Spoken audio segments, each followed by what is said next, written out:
হাজাৰ হাজাৰ সমৰ্থক শক্তি প্ৰদৰ্শন আনন্দ হৰ্ষোল্লাস দলে বলে মনোনয়ন পত্ৰ দাখিল প্ৰাৰ্থীৰ প্ৰায় ৩০ সহস্ৰ সমৰ্থক পৰিয়াল সতীৰ্থক লগত লৈ শুকুৰবাৰে জালুকবাৰী সমষ্টিৰ এনডিএ প্ৰাৰ্থী হিচাপে মনোনয়ন পত্ৰ দাখিল কৰে জ্যেষ্ঠ নেতা ডক্টৰ হিমন্ত বিশ্ব শৰ্মাই খানাপাৰা খেলপথাৰৰ পৰা জনশ্ৰুতৰ মাজেৰে জিলা আয়ুক্ত কাৰ্যালয়ত উপস্থিত হৈ তেওঁ মনোনয়ন দাখিল কৰি অসমবাসী ৰাইজৰ আশীৰ্বাদ কামনা কৰে ৩৭ নম্বৰ জালুকবাৰী বিধানসভা সমষ্টিৰ বাবে মনোনয়ন পত্ৰ দাখিল কৰোঁ আৰু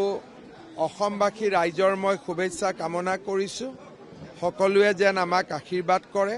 ইফালে গোলাঘাট সমষ্টিৰ পৰা ষষ্ঠবাৰলৈ মনোনয়ন পত্ৰ দাখিল কৰে এনডিএৰ প্ৰাৰ্থী তথা জ্যেষ্ঠ নেত্ৰী অজন্তা নেওগে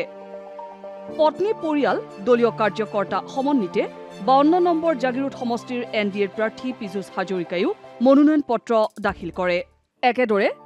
ডিব্ৰুগড়ৰ এনডিএ প্ৰাৰ্থী তথা জ্যেষ্ঠ নেতা প্ৰশান্ত ফুকনে বজালী জিলা আয়ুক্ত কাৰ্যালয়ত ভৱানীপুৰ সৰ্ভু সমষ্টিৰ এনডিএ প্ৰাৰ্থী ৰঞ্জিত কুমাৰ দাসে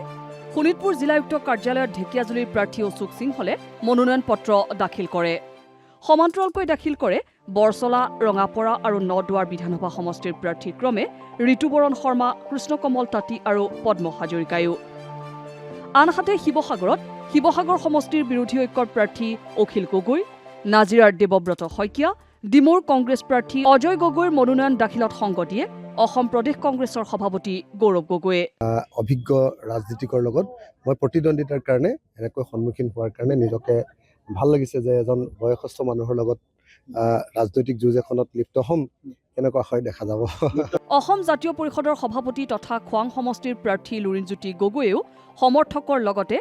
সাংসদ গৌৰৱ গগৈৰ উপস্থিতিত ডিব্ৰুগড়ত মনোনয়ন পত্ৰ দাখিল কৰে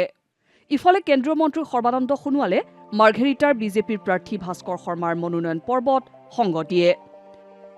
ইফালে মনোনয়ন পত্ৰ দাখিলৰ পূৰ্বে প্ৰতিদ্বন্দ্বী প্ৰাৰ্থী বিশ্বজিৎ দৈমাৰীৰ ভৰি চুই আশীৰ্বাদ ললে তামুলপুৰৰ ইউপিপিএলৰ প্ৰাৰ্থী প্ৰমোদ বৰুৱে দুয়োগৰাকীয়ে নিজৰ নিজৰ সমৰ্থকক লগত লৈ তামুলপুৰ জিলা আয়ুক্ত কাৰ্যালয়ত মনোনয়ন পত্ৰ দাখিল কৰে একেদৰে বিশাল সমদল কৰি নগাঁও জিলা আয়ুক্ত কাৰ্যালয়ত নগাঁও বটদ্ৰ সমষ্টিৰ এনডিএৰ প্ৰাৰ্থী ৰূপ শৰ্মা বৰহমপুৰৰ জিতু গোস্বামী ৰহাৰ শশীকান্ত দাসেও মনোনয়ন পত্ৰ দাখিল কৰে উল্লেখ্য যে সোমবাৰে মনোনয়ন পত্ৰ দাখিলৰ অন্তিমটো দিন news desk report DD news Assam